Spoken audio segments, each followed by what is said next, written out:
வணக்கம். இது people English series.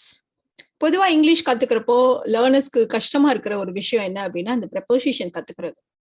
Of, to, for, with, by இந்த மாதிரி ப்ரெப்போசிஷன்ஸை எதை எப்படி யூஸ் பண்ணணும் அப்படின்றதுல நிறைய பேருக்கு குழப்பங்கள் இருக்கும். இது எல்லாத்துக்குமே நம்ம தனித்தனியா டீட்டெயில்டா வீடியோஸ் போட்டிருக்கோம். இந்த வீடியோல ஸ்பெசிஃபிக்கா நாம அட்ஜெக்டிவ்ஸ் கூட ஆஃப்ன்ற ப்ரெப்போசிஷன் வர்ற மாதிரியான கலோகேஷன்ஸ் பத்தி பார்க்க போறோம். இதுல இது ஆஃப்ன்றது கொஞ்சம் ட்ரிக்கியான ஒரு ப்ரெப்போசிஷன். ஏன் அப்படின்னா பொதுவா நாம தமிழ்ல இருந்து இங்கிலீஷ் கத்துக்கிறப்போ தமிழ்ல எந்த வார்த்தை சொல்றதுக்கு இங்கிலீஷ்ல இந்த வார்த்தையை நம்ம யூஸ் பண்றோம், தமிழ்ல எந்த மாதிரியான ஒரு சவுண்டுக்கு இங்கிலீஷ்ல இந்த சவுண்டை யூஸ் பண்றோம், இப்படிதான் நம்ம கத்துக்கிறோம் இல்லையா. இதுல இந்த மாதிரி அட்ஜெக்டிவ்ஸ் கூட ஆஃப சேர்த்து யூஸ் பண்றப்போ ஸ்பெசிஃபிக்கா அதுக்குன்னு ஒரு சவுண்ட் இல்லை, அதனாலதான் இது கொஞ்சம் ட்ரிக்கி. ஆனா கூட எந்த இடத்துல இதை எப்படி யூஸ் பண்ணணும்னு தெரிஞ்சுக்கிட்டா இதுலயும் ஒன்றும் பெரிய கன்ஃபியூஷன் இல்லை. ஆல்மோஸ்ட் ஒரு 40+ அட்ஜெக்டிவ் ஆஃப் கலோகேஷன்ஸ் இருக்கு. எல்லாத்தையும் ஒட்டுமொத்தமா கத்துக்கிறதுங்கிறது கண்டிப்பா கன்ஃபியூஸ்டா இருக்கும். அதனால இதை நம்ம 2 பார்ட்டா பிரிச்சிருக்கோம். இன்னைக்கு ஃபர்ஸ்ட் பார்ட்ல ஒரு பர்சன் ஒரு பர்டிகுலர் சிச்சுவேஷன்ல எப்படி நடந்துக்கிறான் அப்படின்றத சொல்றதுக்கான அட்ஜெக்டிவ் ஆஃப் கலோகேஷன்ஸ் பத்தி இந்த வீடியோல நம்ம பார்க்க போறோம். சோ எப்படி எல்லாம் நடந்துப்பாங்க, ஒரு விஷயத்த நீ இந்த இடத்துல நீ ரொம்ப முட்டாள்தனமா நடந்துக்கிட்ட, இந்த இடத்துல நீ ரொம்ப ஸ்வீட்டா நடந்துக்கிட்ட, இந்த இடத்துல ரொம்ப கேரிங்கா நடந்துக்கிட்ட, ரொம்ப தாராளமா நடந்துக்கிட்ட, ரொம்ப கிளவரா நடந்துக்கிட்ட, இந்த மாதிரி நம்ம நிறைய சொல்லுவோம் இல்லையா. சோ அதுக்கான அட்ஜெக்டிவ் ஆஃப் கலோகேஷன்ஸ் தான் நம்ம இந்த வீடியோல பார்க்க போறோம். சோ இதுல நம்ம ஃபர்ஸ்ட் இந்த nice of, sweet of, thoughtful of, kind of இதெல்லாம் ஒருத்தவங்களுக்கு தேங்க் பண்றதுக்கு யூஸ் பண்ணுவோம். சில இடங்கள்ல நீ ரொம்ப ரூடா நடந்துக்கிற, ரொம்ப அன்கைண்டா நடந்துக்கிற, ரொம்ப ஸ்டூப்பிடா நடந்துக்கிற, சில்லியா நடந்துக்கிற, இந்த மாதிரி சொல்றதுக்கு அடுத்தவங்களுக்கு அட்வைஸ் பண்ற மாதிரி சொல்றதுக்கும் நம்ம யூஸ் பண்ணுவோம். சில இடங்கள்ல பாராட்டுறதுக்கும் நம்ம யூஸ் பண்ணுவோம். சோ அதெல்லாம் நம்ம இந்த வீடியோல டீடைல்டா பார்க்கலாம். இப்ப நாம பார்க்க போற இந்த அட்ஜெக்டிவ் ஆஃப் கலோகேஷன்ஸ் எல்லாத்துலயுமே ஆஃப் பக்கத்துல ப்ரொனவுன்ஸ் தான் வரப்போகுது. பொதுவா ஆஃப் பக்கத்துல நவுன்ஸ் தான் வரும். இந்த இடத்துல ஸ்பெசிஃபிக்கா ஆஃப் பக்கத்துல நம்ம ப்ரொனவுன்ஸ் தான் யூஸ் பண்ண போறோம், இல்லைன்னா நவுன் ஃபார்ம் யூஸ் பண்ணலாம். பெரும்பாலும் யூ, ஹிம், ஹர், தெம், இந்த மாதிரி மீ, இந்த மாதிரி வார்த்தைகள் ரொம்ப காமன். சோ ஒருத்தவங்களுக்கு தேங்க் பண்ண போறோம். சோ அவங்களுக்கு ஸ்பெசிஃபிக்கா so nice of you, so kind of you இந்த மாதிரி எல்லாம் சொல்லிட்டு அவங்கள்ட்ட தேங்க் பண்ண போறோம். சோ ஒருத்தவங்க ஒரு விஷயத்த நமக்கு பண்றாங்க, அது சின்ன விஷயமாவும் இருக்கலாம், இப்படிப்பட்டதாகவும் இருக்கலாம். இது polite way of saying thanks தான். சோ அதனால பெரியவங்களுக்கு, அதனால சின்ன குழந்தைங்க கிட்டையும் நம்ம சொல்லலாம். ஒரு சின்ன குழந்தை ஒரு விஷயம் கீழே விழுந்துருச்சு எடுத்து கொடுக்குறாங்க யாராவது, இல்ல கொஞ்சம் தண்ணி கொடுக்குறாங்க அப்படின்னா so nice of you, thank you அப்படின்னு நம்ம சொல்றோம். இப்போ இதே அவங்க என்ன செஞ்சாங்கன்றத சேர்த்து சொல்லணும் அப்படின்னா நம்ம இட் வாஸ் அப்படின்னு நம்ம ஸ்டார்ட் பண்ணுவோம். ஒரு விஷயம் நடந்துருச்சு, அதுக்குதான் நம்ம தேங்க் பண்றோம், அதனாலதான் இந்த இடத்துல இட் வாஸ் நம்ம ஸ்டார்ட் பண்றோம். இட் ஈஸா இட் வாஸான்னு கன்ஃபியூஸ் ஆனிச்சு அப்படின்னா நீங்க இட்ஸ் அப்படின்னு போட்டுருங்க, ப்ராப்ளமே இல்லை. So it's so nice of her, இல்ல it was so nice of her அப்படின்னு சொல்லிட்டு என்ன பண்ணாங்கன்றத டூ பக்கத்துல நம்ம சேர்த்து சொல்ல போறோம். So to drop me at home, ஒருத்தவங்க பக்கத்துல இருக்க பஸ் ஸ்டாப்ல தான் டிராப் பண்ணுவாங்க நீங்க நினைச்சீங்க, பட் அவ வீட்லயே கொண்டு விட்டுட்டா. So it was so nice of her, என்ன வீட்டுல கொண்டு விட்டா அப்படின்னு நம்ம சொல்ல போறோம். So it was so nice of her to drop me at home. So ஒரு சிச்சுவேஷன்ல ஒருத்தவங்க எப்படி நடந்துக்கிட்டாங்க, சோ ரொம்ப நல்ல விதமா நடந்துக்கிட்டா, கொண்டு என்ன வீட்டுல வரைக்கும் விட்டா அப்படின்னு நம்ம சொல்றோம். இதே இன்னும் கொஞ்சம் ரொம்ப தேங்க் பண்ணணும் அப்படின்னா வெறுமனே இட்ஸ் நைஸ் ஆஃப் யூ இல்லாம it's awfully nice of you, ரொம்ப நல்லா நடந்துக்கிட்டேன் அந்த மாதிரி சொல்றதுக்கு. It's awfully nice of you to come home to see me, வீட்டுக்கு என்ன பார்த்ததுக்கு அப்படி பண்ணணும்னு அவசியமே இல்லை, இருந்தாலும் நீங்க பண்ணீங்க பாருங்களேன் அப்படின்னு சொல்றதுக்கு it's awfully nice of you to come all the way to see me, thank you அப்படின்னு சொல்லுவோம். இது எல்லாத்துக்குமே நம்ம பின்னாடி ஒரு தேங்க்யூ சேர்த்து தான் நம்ம சொல்லுவோம், ஏன்னா இது எல்லாமே தேங்க்ஸ் சொல்றதுக்கான ஃப்ரேசஸ் தான். அதே மாதிரிதான் கைண்ட் ஆஃப், நைஸ் ஆஃப் மாதிரியே தான் கைண்ட் ஆஃப் யூ. வீட்டுக்கு ஒருத்தவங்க இன்வைட் பண்றாங்க அப்படின்னா it's very kind of you to invite us, thank you அப்படின்னு நம்ம சொல்லுவோம். அதே மாதிரி ஒரு விஷயம், ஏதாவது ஒரு விஷயம் நடந்துருச்சு, அதை ஃபோன் பண்ணி யாரோ நமக்கு இன்ஃபார்ம் பண்றாங்க, ஓ என்ன நடந்துச்சுன்னு ஃபோன் பண்ணி இன்ஃபார்ம் பண்றீங்க, தேங்க்யூங்க அப்படின்னு நம்ம சொல்லுவோம் இல்லையா. It's very kind of you to inform us what happened. அடுத்தது ஏதோ ஒரு ஜாப் கொடுக்குறாங்க நமக்கு அப்படின்னா அங்க கூட நம்ம சொல்லலாம் it's very kind of you to offer me this job, thank you அப்படின்னு நம்ம சேர்த்து சொல்லுவோம். இது எல்லாத்துலயுமே நம்ம இட்ஸ்ன்னு ஸ்டார்ட் பண்ணோம், அதுக்கப்புறம் டூ போட்டு என்னன்றதை சேர்த்து சொன்னோம். இதெல்லாம் எனக்கு ரொம்ப லென்த்தியா இருக்கு அப்படின்னு ஃபீல் பண்ணீங்களான்னா ஒரு விஷயம் நடக்குதுங்கிறப்போ அந்த இடத்துல டூ போட்டு நீங்க என்ன செஞ்சீங்கன்றது இன்னொருத்தரும் சொல்லாம நம்ம டைரக்டா that's very kind of you, that's nice of you, thank you அப்படின்னு நம்ம சொல்லிடலாம். சோ இட் வாஸுக்கும் இந்த தட்ஸுக்கும் என்ன டிஃபரன்ஸ், இந்த தட்டுன்றது இந்த டூவோட சேர்ந்து ஒரு ஃப்ரேஸ் வந்தது இல்லையா, அந்த பார்ட்டை அப்படியே ரீப்ளேஸ் பண்ணுது. So that's very kind of you அப்படின்றப்போ நம்ம மென்ஷன் பண்ணல, என்ன செஞ்சீங்கன்றதை மென்ஷன் பண்ணாம இப்ப செஞ்சு நடந்த உடனேயுமே அவங்க கிட்ட டைரக்டா தேங்க்யூ சொல்றோம். So that's very kind of you, thank you. That's very nice of you, thank you. That's very sweet of you, thank you. இது குழந்தைங்களுக்குலாம் சொல்லுவோம், சின்ன குழந்தைங்கள்ட்ட that's very sweet of you, thank you அப்படி சொல்லுவோம். சின்ன பிள்ளைங்க கிட்ட, நம்மளை விட எங்க இருக்கவங்க கிட்ட that's very sweet of you, thank you அப்படி சொல்லுவோம். That's very thoughtful of you. thoughtfulனா என்ன? ஒருத்தவங்க வந்து ரொம்ப கேரிங், நம்மளை பத்தி நல்லா தெரிஞ்சவங்க, நமக்கு என்ன வேணும், நமக்கு என்ன தேவைன்றது அறிஞ்சு அதுக்கு ஏத்த மாதிரி நமக்கு ஒரு விஷயம் பண்றாங்க அப்படின்னா அவங்கள வந்து ஹீஸ் அ தாட்ஃபுல் பர்சன் சொல்லுவோம் நம்ம. இப்ப அதே மாதிரிதான் எனக்கு என்ன பிடிக்கும்னு தெரிஞ்சு அதை நீ எனக்கு ப்ரெசென்ட் பண்ண பத்தியா, யூ ஆர் வெரி தாட்ஃபுல். இந்த இடத்துல எல்லாம் நம்ம ஏன் you are very thoughtful, you are very nice, you are very kind அப்படின்னு சொல்லாம thoughtful of you, nice of you, kind of you அப்படி நம்ம சொல்றோம்? இது வந்து ஜென்ரல் கிடையாது. இந்த பர்டிகுலர் சிச்சுவேஷன்ல நீங்க இதை பண்ணினீங்கல்ல அப்படின்னு மென்ஷன் பண்றதுக்கு தான் நாம இந்த மாதிரி ஃப்ரேசஸையே நம்ம யூஸ் பண்றோம். எனக்கு பிடிச்ச வாட்சா நீங்க எனக்கு ப்ரெசென்ட் பண்றீங்க பாருங்க, அதுக்காக தான் நாம it's very thoughtful of you to present me my favourite watch, it's very thoughtful of you to present me my favourite watch. அதே மாதிரி எனக்கு ரொம்ப பிடிக்கும்னு தெரிஞ்சு எனக்கு புக்ஸ் அனுப்பிச்சிங்க, thank you for sending me this books, that's very thoughtful of you. நீங்க வந்து எவ்வளவு தூரம் ஞாபகம் வச்சு இதை அனுப்பிச்சிருக்கீங்க அப்படின்னு சொல்றதுக்கு தான் that's very thoughtful of you அப்படின்னு நம்ம சொல்றோம். So thank you for sending me these books, that's very thoughtful of you. அதே மாதிரி இன்னொரு விஷயமும் இங்க பாத்துக்கோங்க, டூ வச்சு ஒரே சென்டென்ஸா சொல்றப்ப நம்ம இட்ஸ்ன்னு ஸ்டார்ட் பண்ணோம், தனித்தனியா பிரிக்கிறப்போ தட்ஸ்ன்னு சொல்றோம். அதே மாதிரி எனக்கு உடம்பு சரியில்லாதப்ப அவன் கால் பண்ணி என்னை விசாரிச்சான், ரொம்ப கேரிங்கான பர்சன் அவன். He called me when I was sick, that's very thoughtful of him.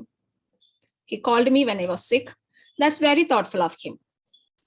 So thank you சொல்றதுக்கு சில அட்ஜெக்டிவ் ஆஃப் கலெக்ஷன் பார்த்தோம். இப்ப நம்ம பார்க்க போறது தேங்க்யூ அப்படி சொல்றதுக்கும் பிளஸ் அப்ரிஷியேட் பண்றதுக்கு, ரெண்டுக்குமே நம்ம இதை யூஸ் பண்ணலாம். ஸோ தாராளமா ஒரு விஷயத்த பண்ண, ஜெனரஸ் ஆஃப். இப்போ ஒருத்தவங்க கிட்ட கடன் கேட்குறீங்க, அவங்க நீங்க கேட்ட உடனே கடன் கொடுத்ததும் இல்லாம எப்போ முடியுதோ அப்ப திருப்பி கொடு, ஒன்னும் பிரச்சனை இல்லை அப்படின்னு சொல்றாங்கன்னா ஐயோ ரொம்ப தாராளமா இதை பண்ணீங்க, ரொம்ப தேங்க்ஸ் அப்படின்னு சொல்லுவோம் இல்லையா. So you lent me the money, that was so generous of you, thank you அப்படி சொல்லலாம். இல்ல it was so generous of you to lend me the money, thank you அப்படி சொல்லலாம். இதை பெரியவங்களுக்கு தேங்க்ஸ் சொல்றதுக்கு மட்டும் இல்ல, சின்ன குழந்தைங்களை அப்ரிஷியேட் பண்றதுக்கும் நம்ம யூஸ் பண்ணலாம்.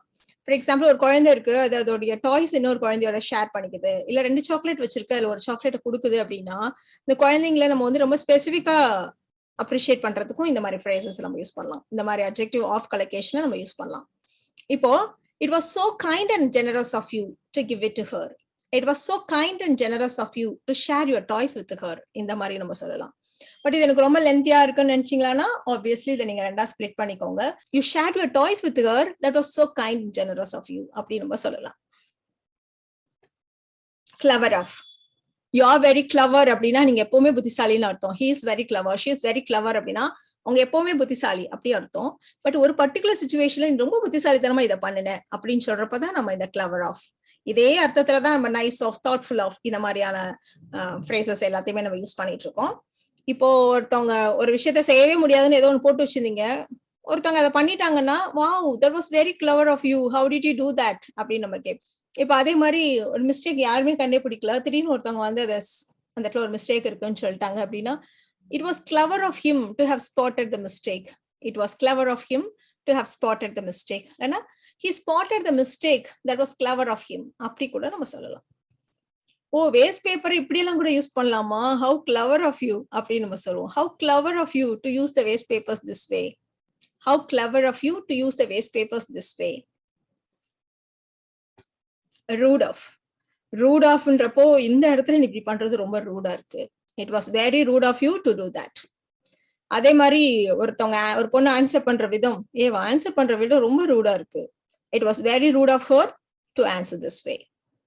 இப்போ இந்த இடத்துல she is very rude அப்படின்னா அவ எப்பவுமே ரூடுன்ற மாதிரி அர்த்தம் வந்துடும். நம்ம யாரையும் ஸ்பெசிஃபிக்கா அவங்க எப்பவுமே ரூட் அப்படி நம்ம சொல்லக்கூடாது. இந்த இடத்துல அவங்க பண்ணது கொஞ்சம் ரூடா இருந்துச்சு, it was very rude of her to answer this way. இந்த மாதிரி அவ பதில் சொல்றது கொஞ்சம் ரூடா இருக்கு. selfish of, எவ்வளவு சுயநலமா இப்படி பண்றான் பாரு அப்படின்னு நம்ம சொல்லுவோம் இல்லையா. 2 பேரை சேர்ந்து வேலை செய்ய சொன்னீங்க, ஒருத்தவங்க தலையில எல்லா வேலையும் கட்டிட்டு இன்னொருத்தவங்க போயிட்டாங்க அப்படின்னா எல்லா வேலையும் ஒன்னுட்டே விட்டுட்டு போயிட்டானா எப்படி செல்ஃபிஷா இருக்கான் பாரு அப்படின்னு நம்ம சொல்லுவோம். did he leave all the work to you, how selfish of him, he has left all the work to you, that's so selfish of him இப்படி நம்ம பிரிச்சும் சொல்லலாம். இல்லைன்னா கம்பைண்டா it was selfish of him to leave all the work to you. எப்படி சுயநலமா எல்லாத்தையும் ஒன்ட்ட விட்டுட்டு போயிட்டான் பாரு அப்படின்னு சொல்றதுக்கு. அதே மாதிரி 2 பேருக்கு சேர்த்து கிஃப்ட் கொடுக்குறீங்க, 2 பேர் பிரிச்சு எடுத்துக்கோங்கன்ட்டு. ஒரு விஷயத்த நானே வச்சிருக்கேன் அப்படிங்கிறப்போ ஐயோ எனக்கே எல்லாத்தையும் நம்மளே இப்படி வச்சிருக்கோமே அப்படின்னு எனக்கே கொஞ்சம் சுயநலமா ஃபீல் ஆனிச்சு அப்படின்னு நம்ம சொல்ல போறோம். பிரிச்சு சொல்றதா இருந்தா I have kept all the gifts myself. That was so selfish of me. I have kept all the gifts myself. That was so selfish of me. அப்படி நம்ம சொல்லலாம். இல்லைனா I realized it was selfish of me to keep all the gifts myself. அப்படியும் நம்ம சொல்லலாம். அடுத்து நம்ம பார்க்க போற collocation stupid of. முட்டாள்தனமா ஒரு விஷயத்த பண்ணிட்ட அப்படின்னு சொல்றதுக்கு. நீ வந்து ஒரு முட்டாள் அப்படின்னு நம்ம சொல்லல, இந்த இடத்துல நீ முட்டாள்தனமா பண்ணிட்ட அப்படி மட்டும் தான் நம்ம சொல்ல போறோம். சோ தெரியாத ஒருத்தர்கிட்ட உன்னோட போன் நம்பர் கொடுத்தது என்னோட முட்டாள்தனம் தான், நான் கொஞ்சம் முட்டாள்தனமா பண்ணிட்டேன், யோசிக்காம பண்ணிட்டேன். Sorry, I have given your number to a stranger. That was stupid of me. அப்படி பிரிச்சு சொல்லலாம். இல்லைன்னா it was stupid of me to give a stranger your number. It was stupid of me to give your number to a stranger. இப்படி எல்லாம் நம்ம சொல்லலாம்.